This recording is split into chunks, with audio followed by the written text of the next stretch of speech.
నమస్తే, welcome to Suman TV. నేను విష్ణు. ప్రస్తుతంతో పాటు సర్టిఫైడ్ ఫినాన్షియల్ ప్లానర్ అండ్ పైసల ముచ్చట్లు మనీ మంత్రదండం పుస్తక రచయిత ఎం రామ్ ప్రసాద్ గారు ఉన్నారు. వారితో మాట్లాడదాం. సార్ రామ్ ప్రసాద్ గారు నమస్తే. సార్ నమస్తే అండి విష్ణు గారు. సో రామ్ ప్రసాద్ గారు, మీకు ఆల్మోస్ట్ ఇప్పటి వరకు ఎగ్జిస్టింగ్ క్లయింట్స్ ఒక 2000 మంది ఉంటారు కదా? అవును. అంటే మీరు 2000 మందితో మాట్లాడేశారు ఆల్రెడీ. 2000 ఫ్యామిలీస్ తో మాట్లాడేశారు కదా? సో జనరల్ గా మీరు గమనించిన పెద్ద ఫైనాన్షియల్ మిస్టేక్ ఏంటి ఈ 2000 కుటుంబాలలో? అంటే అరే ఏంటి ప్రతి ఒక్కరు ఇలాంటి తప్పే చేస్తున్నారు, ఎందుకు ఇలాంటి తప్పు చేస్తున్నారు అని మీరు ఫీల్ అయిన సందర్భం ఏది? డబ్బు విషయం, డబ్బుని మేనేజ్ చేసుకునే విషయంలో సరిగా నాకేం కావాలో తెలుసుకోకపోవటం. చాలా మంది ఇంతకుముందు గత వీడియోలో చెప్పినట్టుగానే their asset rich and cash poor, primarily అది. దానివల్ల they are living poor and going to die rich. అందరూ డబ్బు ఇంత టార్గెట్ పెడతాను కానీ టైం టార్గెట్ పెట్టట్లేదు. నేను అందరికీ చెప్పేది ఏంటంటే, మీరు డబ్బును టార్గెట్ చేయకండి, టైం టార్గెట్ చేయండి. టైంని టార్గెట్ అంటే మీ భవిష్యత్తుని ఈరోజు కొని పెట్టుకోండి, పాకెట్ భవిష్యత్తుని కొనుక్కోండి, డబ్బును కూడబెట్టదు. ఇప్పుడు ఒక వ్యక్తికి నెలకి 50,000 ఖర్చు ఉంటే, 40 ఏళ్ళ వయసు ఉంటే, ఇంకొక 50 ఏళ్ళు బ్రతాడు అనుకుంటే 90 ఏళ్ల వరకు, ఆ 90 ఏళ్ల వరకు ఎంత కావాలో ఖర్చుల నిమిత్తం అంత ఉంటే యువర్ డన్, చాలు. ఇంకా డబ్బులు ఉడకాల్సిన అవసరం లేదు, ఎక్కువ రిటర్న్స్ అవసరం లేదు. ఆ టైం తెలుసుకోవాలి. చాలా మంది ఫైనాన్షియల్ ప్లానింగ్కి వచ్చిన వాళ్ళు వాళ్ళకు ఈ రోజు వరకు కూడబెట్టిన డబ్బు, కూడబెట్టిన ఆస్తులు వాళ్ళ జీవితాన్ని దాటి ముందుకు వెళ్ళిపోతాయి, వాటిని దాటి వీళ్ళు వెళ్ళలేరు. ఆ సత్యం తెలుసుకున్న రోజు ఇంకా పెద్దగా వరి ఉండదు లైఫ్లో. ఇప్పుడు ఎంత ఉన్నా సంతృప్తి లేకపోతే ఎన్నాళ్ళు ఉరుకుతారు? ఆ ఉరికి ఉరికి ఉరికి ఆరోగ్యాన్ని పాడు చేసుకుంటారు.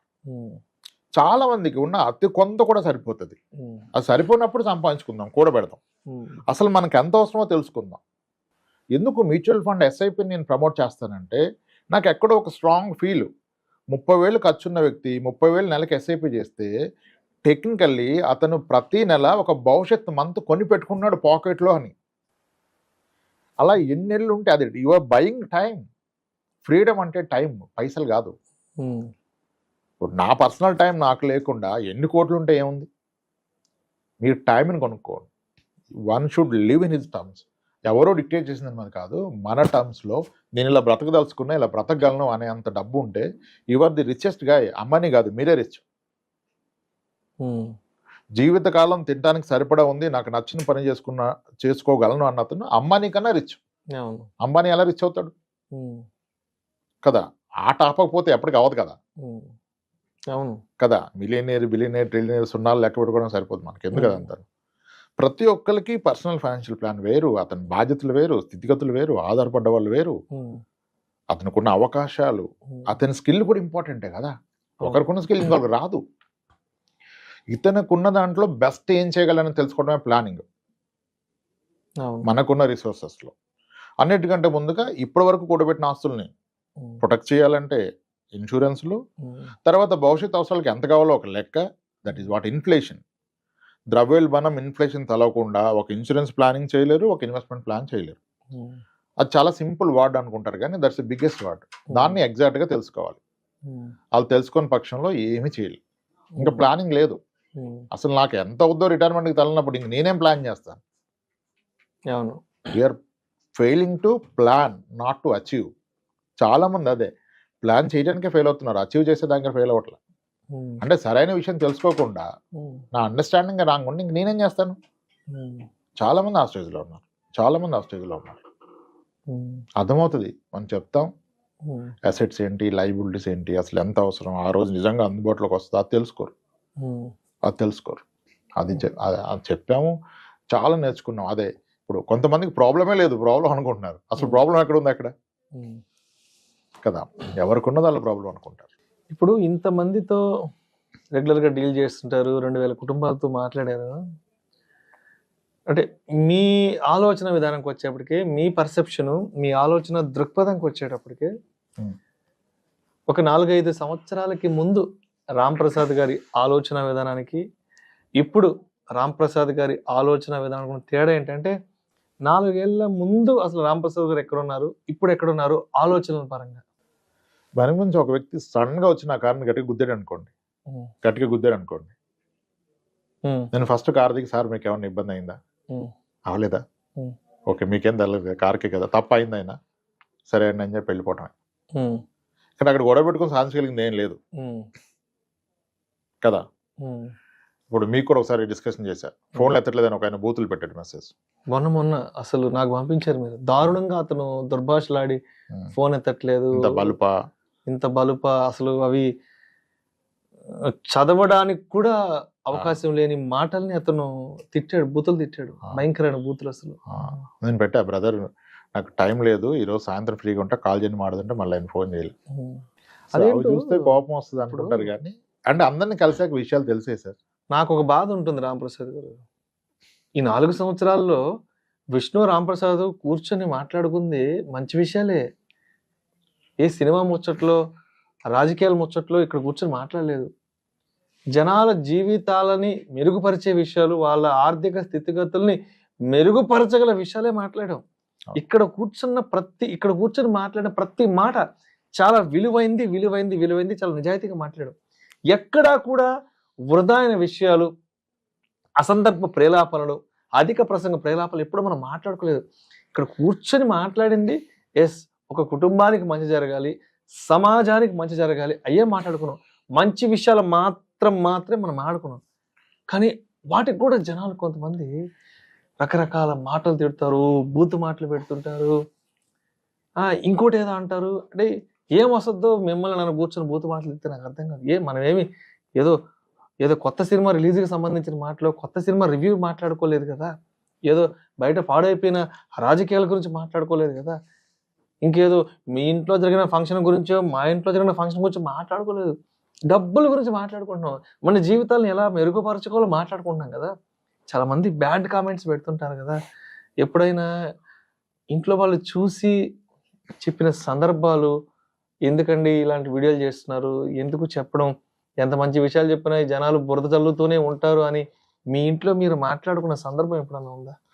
నా ఆఫీస్ అంతా నా ఇట్లాగే, నా ఆఫీస్లో మా ఎంప్లాయీస్ అంతా చూసి చెప్తారు సార్ ఇలా పెట్టారు అని. వదిలేస్తాను. ఎందుకంటే ఒకటి బ్యాడ్ కామెంట్స్, నేను కామెంట్ చదువుతాను టైం దొరికినప్పుడు, ఎందుకంటే అక్కడ అర్థమవుతుంది మనకి జనాలు ఎలా తీసుకుంటున్నారని. దానికి మంచి ఎగ్జాంపుల్, మనం అపార్ట్మెంట్ డిప్రిషియేషన్ ఉండదని ఒక వీడియో చేసాం. 9,29,000 వ్యూస్ వచ్చేదానికి 526 కామెంట్స్ ఉన్నాయి. దానికి 526 కామెంట్స్లో 500 మందికి ఆ కాన్సెప్ట్ నేను చెప్పింది అర్థం అవ్వాల. ఒక 26 మంది మాత్రమే ఒప్పుకున్నారు. ఇంకా కామెంట్స్ పెట్టారు మనం అపార్ట్మెంట్ డిప్రిషియేషన్ లేదనేది. నేను ఒక 100 అపార్ట్మెంట్ చెక్ చేశాక చెప్పాను. నేనేమి బ్రోకర్ని కాదు, నేనేమి రియల్ ఎస్టేట్ ఏజెంట్ కాదు, అమ్మట్లేదు, నాకు దానివల్ల వచ్చేది ఏమీ లేదు. కానీ నేను ఎందరో లైఫ్ చూశాక నాకు అర్థమైంది, ఒక స్థలం కొంటే వచ్చే లాభాల కన్నా అపార్ట్మెంట్ కొంటే వచ్చే లాభాలు ఎక్కువ. అపార్ట్మెంట్ డిప్రిషియేషన్ లేదని చెప్పాను. అది నేను ఎలా చెప్పాను, చాలా మంది నా దగ్గరకు వస్తే వాళ్ళు ఎప్పుడు కొన్నారు, ఎంత కొన్నారు, ఇప్పుడు ఎంత అని తెలుసుకున్నాం కదా. నేను చెప్పాను ఒక కామెంట్ వచ్చింది, ఒక అపార్ట్మెంట్ కొంటే దాని ఈఎంఐ పెరగదు, మోస్ట్లీ ఈఎంఐ పెరగదు, కానీ అద్దె పెరుగుతుంది. బియాండ్ అ పాయింట్ ఈ అద్దెనే ఈఎంఐకి సరిపడా ఉంటుందంటే అది ఎప్పటికీ అవదంటారు ఒక ఆయన. విషయం ఏంటంటే ఒకప్పుడు కొన్న అపార్ట్మెంట్స్ హైదరాబాద్లో వాళ్ళు ఎంత రేటు కొన్నారో అంత అద్దె సంవత్సరానికి దానికన్నా డబుల్ అద్దె వస్తుంది. శాంతిబాగ్ అపార్ట్మెంట్ 90,000 కొన్నామని చెప్పారు ఒకళ్ళు, 88లో 90,000 కొన్నారు. ఇప్పుడు నెల అద్దె 20,000 వస్తుంది. అట్లా చాలా ఉన్నాయి. క్రాంతిశేఖర్ అపార్ట్మెంట్ 55,000కి 52,000 కొన్నారంట ఫ్లాట్, ఈరోజు రెంట్ వస్తుంది. నీ సంవత్సరానికి వచ్చే అద్దె నువ్వు ఫ్లాట్ కొన్న ఖరీదు కన్నా చాలా ఎక్కువ వస్తుంది. మనం డిప్రిషియేషన్ మాట్లాడుతున్నాం. ₹1,00,000 కొన్న ఫ్లాట్ హైదరాబాద్లో ఉన్నాయి, 40 ఏళ్ళు అయిపోయినాయి, ఈరోజు అవి 60 లక్షలు. ఇంకొక ఆయన అంటారు సెకండ్ హ్యాండ్ ఫ్లాట్ మీరు అన్నట్టుగా పెరిగినా 20 ఏళ్ళ తర్వాత సెకండ్ హ్యాండ్ ఫ్లాట్ 45 లక్షలకు వస్తే కొత్తది 70 ఉంది కదా అంటారు. కొత్తదానికి పాతదానికి కంపారిజన్ ఏంటి? మీరు పెరగదన్నారు కదా, మీరు ఎంత కొన్నారు, ఇప్పుడు ఎంత వచ్చింది, అది కదా ఇక్కడ ప్రస్తావన. పెళ్ళైన 20 ఏళ్ళ తర్వాత కొత్తగా పెళ్లి చేసుకుని చాలా ఎక్కువ ఇస్తున్నారు, అప్పుడు నాకు ఇవన్నీ ఇవ్వలేదంటే ఎలా? అది అయిపోయింది కదా. పూర్తిగా ఆలోచించు. ఇంకా చాలా అలా రాశారు. ఆ వీడియోలో మనం చెప్పాం, అంటే మనం చెప్పింది వినాలిగా. ఇప్పుడు అప్సిగూడ స్ట్రీట్ నెంబర్ 8లో 5 లక్షలు ఉందని చెప్పారు 2002-03లో, ఇప్పుడు అది 60 లక్షలు. 22 ఏళ్ళలో 10 రెట్లు పెరిగింది. పెరలేదంటే ఇంక మనం ఏం చేస్తాం, మనం ఏం చేయగలం? అదే అది ఇంకా బెటర్గా చెప్పడానికి వస్తాను, కోపమే రాదు. అసలు ఎలా చెప్తే అర్థమవుద్దనే ప్రయత్నమే కానీ ఇప్పుడు ఆ కోపగించుకొని చేయగలిగింది ఏం లేదు కదా. వీళ్ళు ఎలా అర్థం చేసుకుంటున్నారని అందరూ అన్డివైడ్ షేర్ తక్కువ అంటారు. అసలు ఆ ల్యాండ్ ప్రస్తావన ఎందుకు వస్తుంది? మీరు ఎంత కొన్నారు, ఎంత కమ్మారు, మీరు ఉంటే కంఫర్ట్ ఉన్నారా, మీరు లేని పక్షంలో రెంట్ వస్తుందా, అది కదా. అసలు ఎన్ని ఇయర్స్లో డబ్బులు అసలు అవదంటారే. అసలు అవ్వంది ఏదైనా ఉందంటే మళ్ళీ దానికి సమాధానం చెప్పండి. మీ నెల్లూరు నుంచి ఒక ఆయన వచ్చారు, అపార్ట్మెంట్ అవ్వదన్నారు. నెల్లూరు టాపిక్ మారుతాం కదా. మీ నెల్లూరులో కల్లా ఓల్డెస్ట్ అపార్ట్మెంట్ ఏదని చెప్పా, అన్నపూర్ణ అపార్ట్మెంట్ అన్నారు. మీకు తెలుసు అన్నపూర్ణ? బాలాజీ నగర్ లో ఉంటుంది. నాకు తెలియదు, నేను ఎప్పుడు రాలేదు. ఐడియా ఉంది. అది ఎప్పుడంటే 90s లో. ఎంతంటే అప్పుడైనా సార్ 1,20,000, ఇప్పుడు ఎంత అంటే ఉంటాయి సార్ ఒక 50 లక్షలు. మరి పెరగదన్నారు కదా, డిప్రిషియేషన్ అన్నారు కదా, ఎక్కడ తగ్గింది? 10 ఏళ్ళకి రెట్టింపు వద్దని నేను చెప్పాను. మరి 30 ఏళ్ళలో 10 ఏళ్ళకి రెట్టింపు అయితే అప్పుడు 2 లక్షలు వేసుకున్నా. మొదటి 10 ఏళ్ళలో 4, మళ్ళీ 10 ఏళ్ళలో 8, మళ్ళీ 10 ఏళ్ళలో 16, ఇప్పుడు 40 ఏళ్ళు అయింది. అంటే ల్యాండ్ కొంటే ఇంకెక్కువ పెరిగింది కదా సార్ అంటే. మరి దీనికి వచ్చిన అద్దె ఎవరికి ఇస్తావు? ఇన్నాళ్ళు అద్దె సేవ్ చేసింది కదా, 30 ఏళ్ళు దాటిపోయింది కదా. ఇలా ఎవరు వచ్చినా అక్కడ అపార్ట్మెంటే చెప్పే ప్రయత్నం చేస్తాను. నిన్న అంటే ఎదురుగా కూర్చున్నప్పుడు చెప్పగలుగుతాం, వీడియోలో అంత లెంది చెప్పలేం కదా. అలా చాలా కామెంట్స్ నుంచి నేర్చుకుంటాం. ఈ నెగిటివ్ పెట్టినప్పుడు కొంచెం బాధ వస్తుంది అనుకోండి, కానీ అది విషయాన్ని ఎలా కమ్యూనికేట్ అర్థమయ్యే విధంగా చెప్పడం వరకు చదవాల్సి వస్తుంది. కామెంట్ చదవకూడదు అనిపిస్తుంది, కానీ చదవకపోతే నెక్స్ట్ వీడియో ఇంకెక్కడ అవకాశం వచ్చినప్పుడు మనం చెప్పే విధానం ఎలా ఉంటుంది. నా దగ్గర వచ్చిన క్లయింట్స్ చెప్పాలని కూడా నా తెలవాలి వాళ్ళు ఎలా ఆలోచిస్తున్నారు. అలా చెప్పాం. అది ఇప్పటికీ నాకు రిగ్రెట్ ఉన్న వీడియో అదే. మనం ఎప్పటికీ కమ్యూనికేట్ చేయలేకపోతున్నాం అనిపిస్తుంది. ఏమో దాని మీద పెద్దగా చేయలేము, కానీ డేటా గీటా బుల్లెట్ పాయింట్స్ పీపీటీ ఇలా చేయలేము. వెనరు పూర్తిగా వెనరు.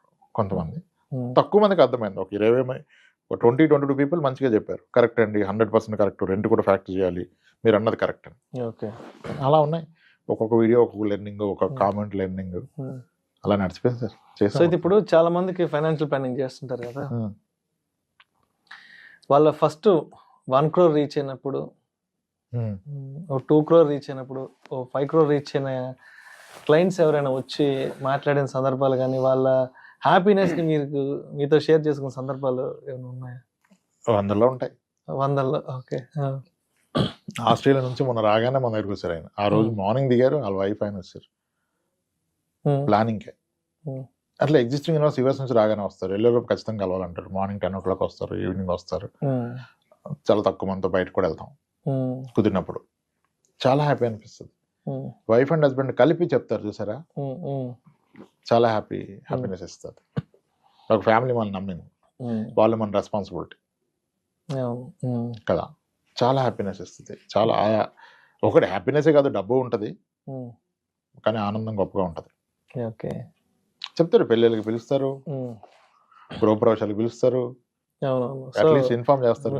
మిమ్మల్ని కూడా వాళ్ళ కుటుంబ సభ్యుడిగా ఫీల్ అవుతారు. ఎందుకంటే ఎవరికి చెప్పిన ఫైనాన్స్ విషయాలు మనకే చెప్పారు కదా, ఎవరికి చెప్పిన విషయాలు మనకే చెప్పారు కదా. ఇన్ని ప్లాట్స్ ఉన్నాయి, ఇది ఉంది లాకర్ లో పలానాది ఉంది, ఇక్కడ ఇది ఉంది అని చెప్పింది. సో నమ్మకం లేకుండా చెప్పరు. ఆ నమ్మి చెప్పినప్పుడు ఇంకా మీరు అంటే ఫ్యామిలీ మెంబర్ అనుకున్నట్టే కదా. మనము ఒక 2 years బ్యాక్ 100 episodes కంప్లీట్ చేసేసాం. 100 episodes కంప్లీట్ అయినాక సరే మీరేదో లంచ్కి కూడా తీసుకెళ్ళారు నన్ను. 100 episodes అయిపోయినాయి కదా సార్, రేపటి నుంచి ఇంకా ఆపేద్దాం అనుకుంటున్నాను, ఇంకా చాలండి సార్, ఇంక ఇంతకు మించి ఏం చెప్తాం అని చెప్పడానికి ఏం లేదనుకున్నారు కదా. సో అది 2 ఏళ్ల క్రితమే 100 కంప్లీట్ అయిపోయింది. మళ్ళీ ఈ మధ్యలో కూడా చాలా టాపిక్స్ చేసాం కదా. అంటే ఎప్పుడైనా అనుకున్నారా, అరే ఆ రోజు 100 వీడియోలతో ఆగిపోయి ఉంటే ఏంటి అంటే, ఇక్కడ మీకేదో నష్టం వస్తుందని కాదు, ఆగిపోయి ఉంటే ఏంటి, ఆగిపోకుండా ఉంటే ఎప్పుడైనా ఆలోచించారు దాని గురించి? అప్పుడు కొంచెం కంగారు పడనేమో అనిపించింది నాకు, ఎందుకంటే దాని తర్వాత కూడా చాలా లెర్నింగ్ ఉంది, చెప్పాల్సింది చాలా ఉంది అనిపించింది నాకు. కొన్నిసార్లు ఎవ్రీ వీక్ ఒక కొత్త లెర్నింగ్ ఉంటుంది, కొన్నిసార్లు ప్రతిరోజు ఉంటుంది, కొన్నిసార్లు ఎవ్రీ వీక్ ఉంటుంది. అన్ని చెప్పలేము ఆన్ కెమెరా. వాళ్ళు చెప్పిన విషయాలు, వాళ్ళు పడుతున్న కష్టాలు, వాళ్ళు చేసిన మిస్టేక్స్. ఇప్పుడు చిట్టీపాట ఆర్గనైజర్స్ మోసం చేస్తారు అనుకుంటాం, ఆర్గనైజర్లే చాలా ఇబ్బందుల్లోకి వెళ్ళిపోయారు చిట్టి వేసినందుకు. ఇప్పుడు 4 చిట్టి ఎగ్గొడితే వాళ్ళు అధైర్యపడి అది చెప్తే నమ్మకం పోతే అందరు మీద పడిపోతారని చెప్పరు, తీరా చూస్తే వాళ్ళని దొంగ ముద్రేశారు కదా. ఆమెను మోసం చేసిన వాళ్ళు ఉన్నారు. సో ఇలా అంటే ఆ విషయాన్ని చూసే విధానం మారిపోయింది. చెప్పగానే నమ్మటం, రియాక్ట్ అవటం లేదు. నా దగ్గర చెప్తారు కదా, ఇప్పుడు 45 ఏళ్ళు పెళ్లి కాని వాళ్ళు దానికి కొన్ని కారణాలు ఉన్నాయి, ప్రత్యేకమైన కారణాలు. ఓకే. అవి సొసైటీకి చెప్పలేరు పాపం, రైట్. చెప్తారు నా దగ్గర, అర్థమవుతుంది. యెస్. సో ఇవన్నీ లెర్నింగ్ ఉంటుంది ఎప్పటికీను. అది చెప్పాలంటే అది పంచుకునే అవకాశం ఒకటి, యూట్యూబ్, బుక్. ఇంకా దీంట్లో కూడా ఒకవేళ ఇది బాగుండి ఆదరిస్తే దీన్ని ఎక్స్టెండ్ చేసే ప్రయత్నం చేయొచ్చు, యెస్. యాడ్ చేయటమో ఏదో what ever it is. So Ramprasad గారు, ఏంటి ఇప్పుడు మీ ఈ పైసల ముచ్చట్లు, మనీ మంత్రదండం పుస్తకం కొనుక్కోవాలి అంటే ఎట్లా? నేరుగా రామప్రసాద్ గారికి ఫోన్ చేసి కొనుక్కోవాలి, లేకపోతే బయట ఎక్కడైనా అవైలబిలిటీ అవుతుందా? ఆన్లైన్ లో అవైలబుల్ ఉంది సార్, ఆన్లైన్ లో. ఓకే. అమెజాన్ లో వాటిలో పెట్టారు ఎవరో సెల్లర్స్. అమెజాన్ లో పెట్టారా? ఓకే. అది కాకుండా మన దగ్గర కూడా కాపీస్ ఉంటాయి కదా, ఒక వాట్సాప్ నెంబర్ పెట్టదలుచుకున్నాం దీనికి. ఆఫీస్ లో ఒక నెంబర్ తీసుకొని ఇచ్చాము, ఆ నెంబర్ కి పింగ్ చేస్తే మనం బుక్ పంపే ప్రయత్నం చేస్తాం, పంపుతాం. దానికి ఏర్పాట్లు చేస్తున్నారు, బుక్ పోస్ట్, కవర్లు, డెలివరీ వాళ్ళతో మాడుతున్నారు. సో మరి మా సుమన్ టీవీ ప్రేక్షకులు ఎవరైనా ఈ పైసల ముచ్చట్లు పుస్తకం కొనుక్కోవాలంటే మరి మా సుమన్ టీవీ ప్రేక్షకులకు ఎవరికైనా మీరు ఐ మీన్ ఏదైనా డిస్కౌంట్ ప్రైస్ లో ఇస్తారా బుక్ అని చెప్పండి, సుమన్ టీవీ పేరు చెప్తే. ఖచ్చితంగా సార్, ఖచ్చితంగా. ఈ వాట్సాప్ నెంబర్ ఏదైతే పెడతామో దానికి పింగ్ చేసిన వాళ్ళకి స్పెషల్ ప్రైస్లు ఇద్దాం. ఓకే. ఎందుకంటే ఆన్లైన్ లో మనం వేరే వాళ్ళకి ఇచ్చాం, వాళ్ళు అమ్ముతున్నారు, అది డెలివరీ చార్జెస్ ఏవో చాలా ఉంటాయి. ఇక్కడ మనం డెఫినెట్ గా తగ్గించగలుగుతాం, ఎంఆర్పీ కన్నా ఎంత తగ్గించగలం అంత తగ్గించి ఒక ప్రైస్ ఫిక్స్ చేసుకుందాం. ఆ నెంబర్ మీకు అవకాశం ఉంటే డిస్ప్లే చేయండి, వాట్సాప్ నెంబర్. ఆ నెంబర్ మీద వాట్సాప్ లో పింగ్ చేస్తే విల్ సెండ్ దెమ్ బుక్ అంటే లో ప్రైస్ లో, పాసిబుల్ ప్రైస్ లో. Thank you sir, thank you so much. Thank you right అండి.